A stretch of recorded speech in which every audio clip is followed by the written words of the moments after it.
Warning, high winds approaching, water level rising, temperature increasing, voltage overloading.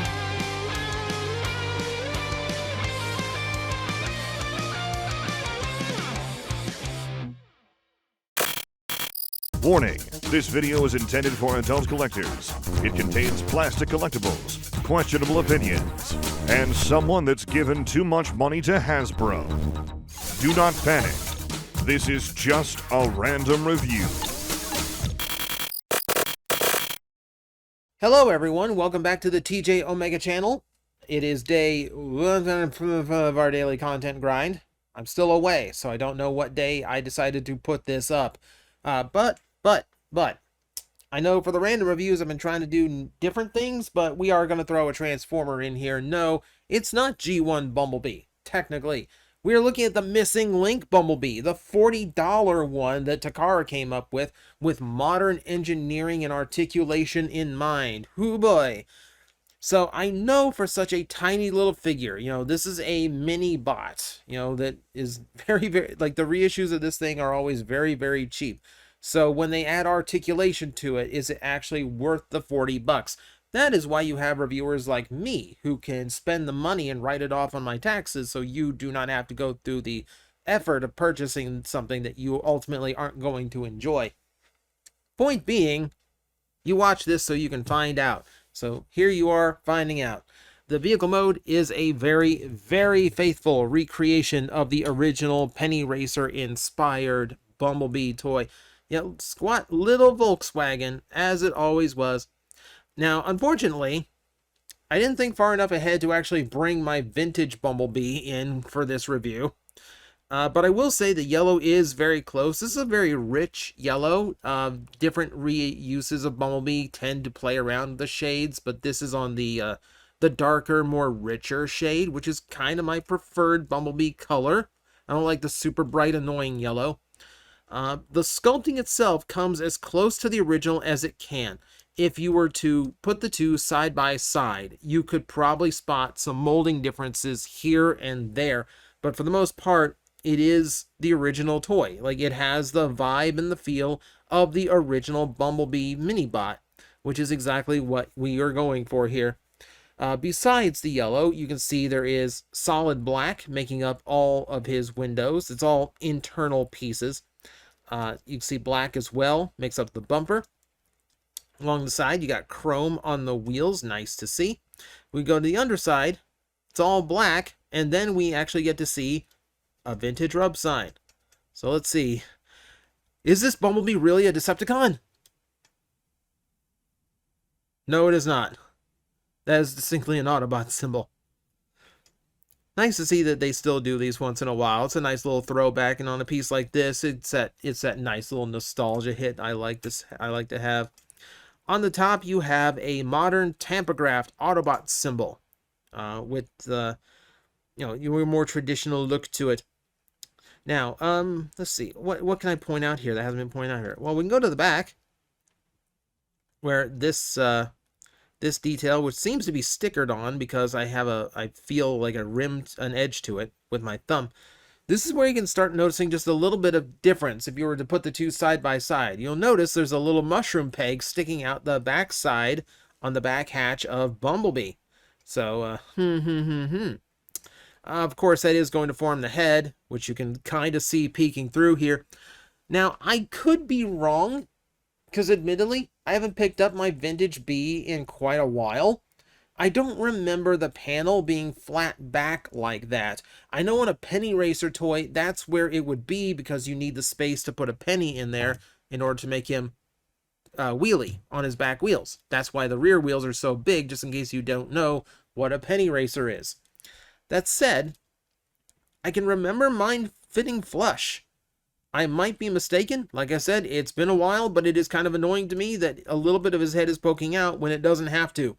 Like, there's absolutely room for this hinge to move just a little bit farther in, just a little bit more clearance so I can have a cleaner vehicle mode, please. Ah, well, not to be. So that's pretty much what you get. As you can see, rubber wheels, so it rolls exceptionally well. That's just like the vintage toy. But remember, the vintage toy was a lot more solid. This has a lot more joints to it. So we need to transform him and see exactly how much more is going on here. So I'm going to do this from the underside so you can actually see what all is going on. For starters, the arms now peg into the legs. So unlike the original toy, you can't just choose which order you start transforming in. You gotta pull the arms out first. Also, the arms are no longer on a slide joint that puts the shoulder joint at weird and different spots on each arm. No, you have a series of hinges which will extend the arms out, and then you can see like how many small parts this gets into. There's a hinge, there's a hinge, there's a hinge. Just to give the arms as much clearance as possible, and to get them into a more high up shoulder position than the original G1 toy had. Because you got to remember, they didn't really know this stuff back then. Bumblebee's shoulders were both slide joints that fit inside the underside of the vehicle. One was up here, one was down here, meaning the arms weren't really symmetrical. This fixes that. And also slide joints, no, those tend to wear out too quick. This is a little bit better. And then with that, now we can unclip the legs. They will snap out. Make sure you pull this all the way out so that you can see these two hinges, these two pins here. That is going to be what gives you your outward articulation on his legs. And the feet themselves, they're not just going to hinge up the way the old ones did. There's going to be a whole new piece that swings out so we can reveal an ankle hinge. So there is your new modern style of engineering, your new transformation trick on your old Bumblebee toy. Go ahead and rotate the arms, something the original could not do. And then we flip up the head, and simple as that. There is our missing link Bumblebee in his robot mode. Now, if I really wanted to, if I want to keep him just like as locked in as possible, go ahead and reconnect his legs. And if you stood him up on a shelf like that in a G1 collection, it would take a while before anyone noticed that there was something off about it, or that it was a more advanced and newer figure than your standard Bumblebee toy, which is the kind of vibe I want out of Missing Link.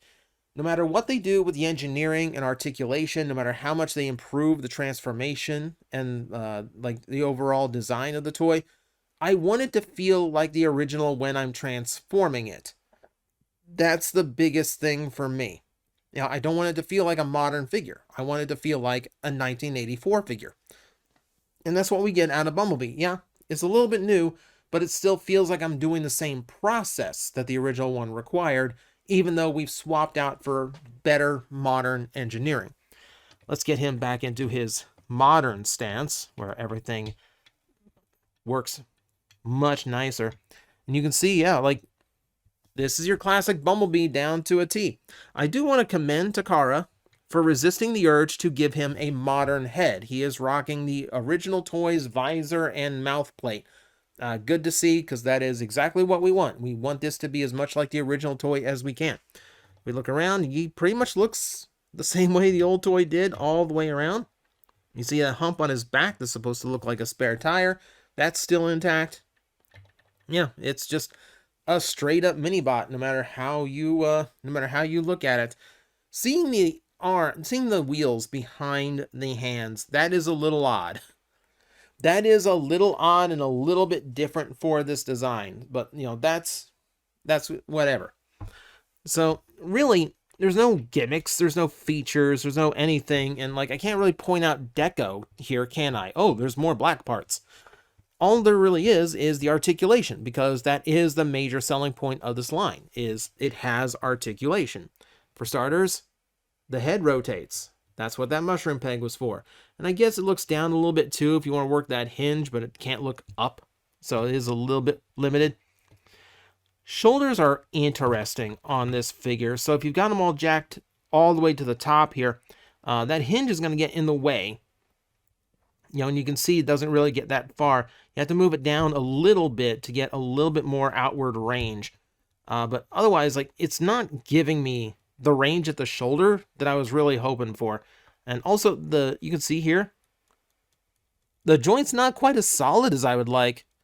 like for a $40 piece, I'd really like that joint to have been a little bit stiffer, because like that shouldn't happen on a high quality toy. You know, I shouldn't have a loose shoulder on this guy, especially when articulation is your selling point.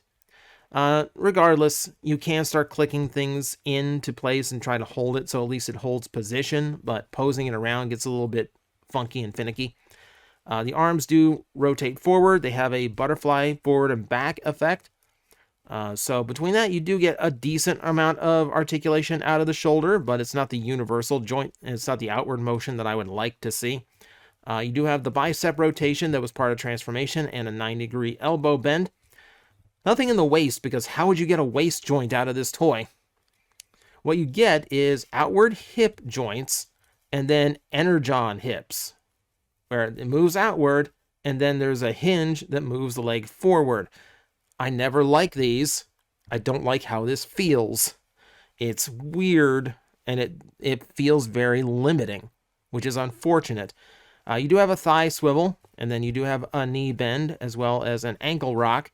So you do get a good level of articulation out of the little guy. You know, but there are some points in here. You know, the loose joint is whatever. That might just be my copy of the figure. And similar to Prime, I am getting this weird vibe of like, that toy should not be moving like that, which is what I'm after out of this toy line. But I do feel like it's a little bit less than it could have been. Like, you know, I do have like little issues. Like, you know, there doesn't have a whole lot of heel spur to him. So if I want to put him in poses, he's a little bit more limited. Something folding out would have been nice there. And then, yeah, that loose shoulder. Again, that could just be mine, but it's still bothering me.